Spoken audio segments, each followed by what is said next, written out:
Hello Kuya Ken, ako nga pala si Mr. Kokuya at ito ang kwento namin ng misis ko. Noong weekend, napagdesisyunan naming mag-staycation ng misis ko sa isang condominium sa Tagaytay.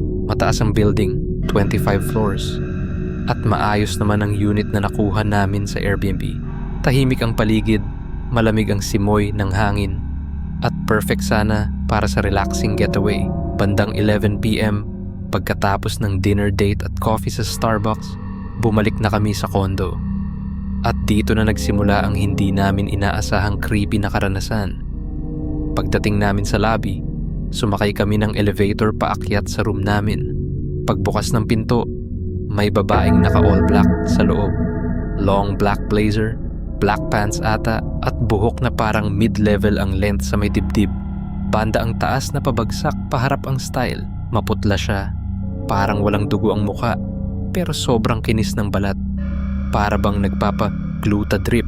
Maganda sana, pero may mali. May nakakatakot na creepy ang vibe ni ate girl.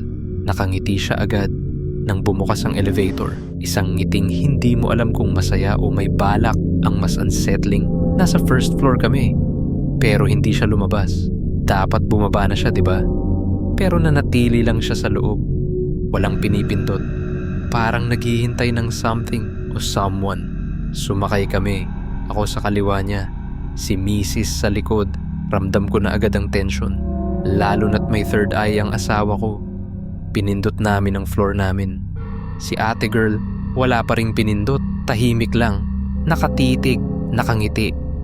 Hanggang sa floor namin hindi siya gumalaw. Paglabas namin, mabilis kaming lumingon. At andun pa rin siya. Walang pinuntahan. Walang sinabing salita at naka-creepy smile pa din. Kinilabutan kami pareho. Sabi ni Mrs., hindi tao yun.